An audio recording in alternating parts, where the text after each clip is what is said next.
If you've been keeping up with my videos on bromelain for eye floaters in the past, you know that I've tried it myself, and you'll also know that I reported back at some point that bromelain appeared to be making my floaters move way more than I had perhaps been aware of before.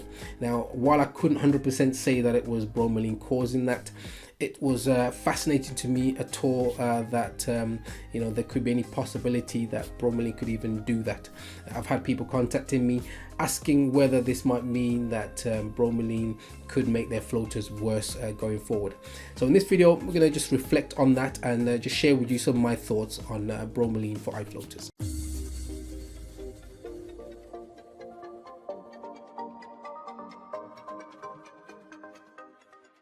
Hey guys, welcome to the channel. I'm Martin Aguzzi, and this channel of course is dedicated to helping you guys see better, see more comfortably, and also to be less anxious about your eyes. Please subscribe to the channel, hit that notification bell as well, and also sharing this video really helps the channel out. Now first of all, if you haven't watched any of the previous videos on bromelain, then you might want to check that out, and I'm going to leave a link there for the most relevant video on bromelain. Now in the previous video that I talked about, I described a mechanism that Maurice in 1957 in his research found as a possible way and mechanism for the vitreous to be permeable or selectively permeable to some things, and that could be one mechanism by which things like bromelain can work their way into the vitreous. Having sat back and thought about it some more, there's really kind of one of two things going on. First of all, this could all just be a big coincidence, and it's got nothing to do with bromelain whatsoever.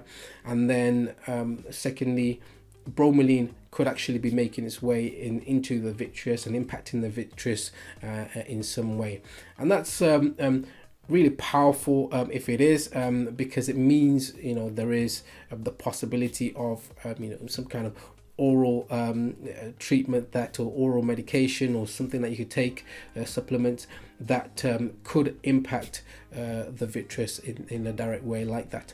Now the question is though whether if bromelain is impacting the vitreous and making it more liquid, whether this is en route to making your floaters less visible, or could it actually be leading to your floaters getting worse?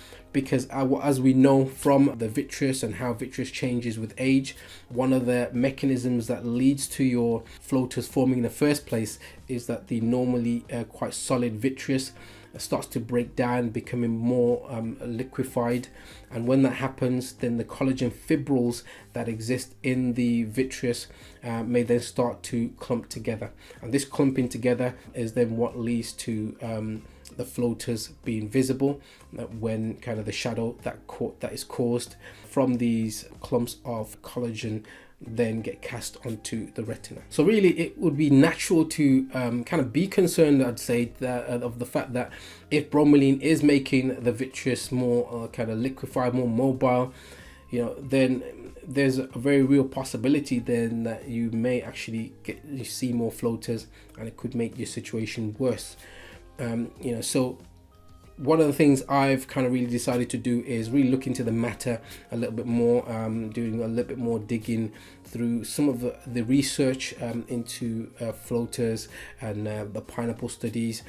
And I'm really looking out for a couple of things. So first of all, I want to see whether any of the subjects of these research studies at any point reported that they noticed more movement of their floaters.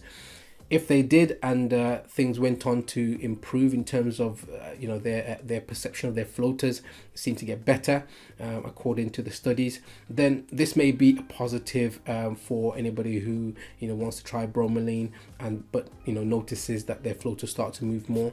It may well be a comforting finding to know that many of these people in the study did notice more movement of their floaters en route to an improvement. Now I don't think many of these studies will necessarily have that level of detail, so it may not be the case that we can find that, but I'll have a look around, see what I can dig up, and certainly report back to you guys. Now, even if we can prove that bromelain is able to work its way into the vitreous, now there may be many of you guys out there who may be still quite skeptical about whether bromelain can actually have any impact on floaters whatsoever.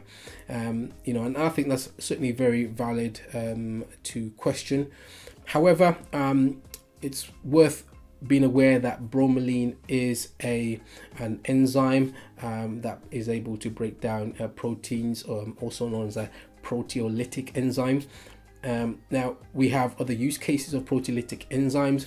One of the kind of most dramatic ones that I can think of is if you are somebody who is going to have a vitrectomy, for example, and it's determined that because you've got retinal issues, your vitrectomy needs to kind of involve removal of the entire vitreous.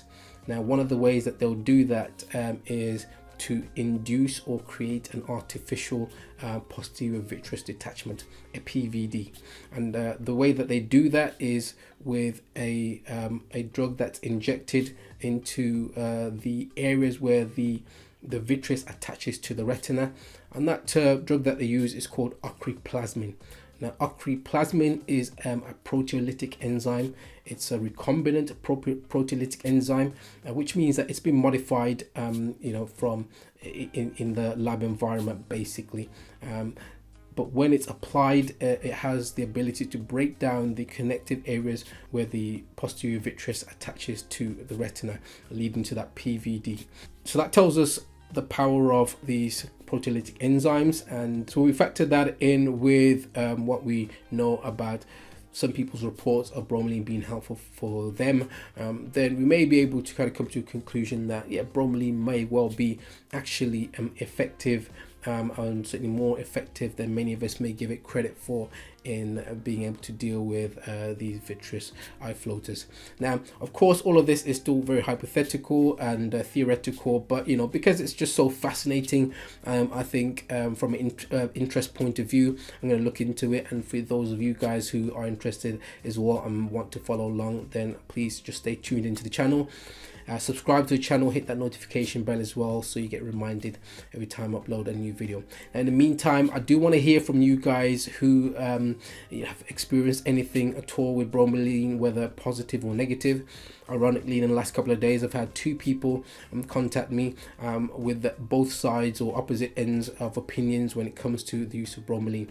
So one guy said that you know, he thinks bromelain doesn't do anything, and if it does, it's likely to cause you know, total kind of destruction within the eye. And on the flip side, the other individual has said that they've been using bromelain, and for them it has worked. It's made a big difference and reduced a lot of their floaters down significantly, and that I should in fact carry on using bromelain myself.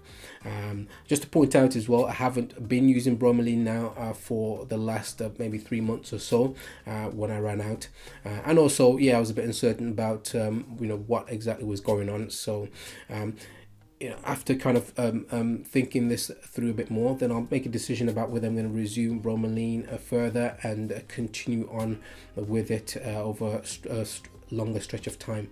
So all in all, I think I've been taking bromelain for about 6 months, you know, continuously up to the point where I stopped.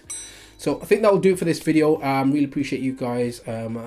Once again, please subscribe to the channel, and I look forward to catching you all in the next video. Take care.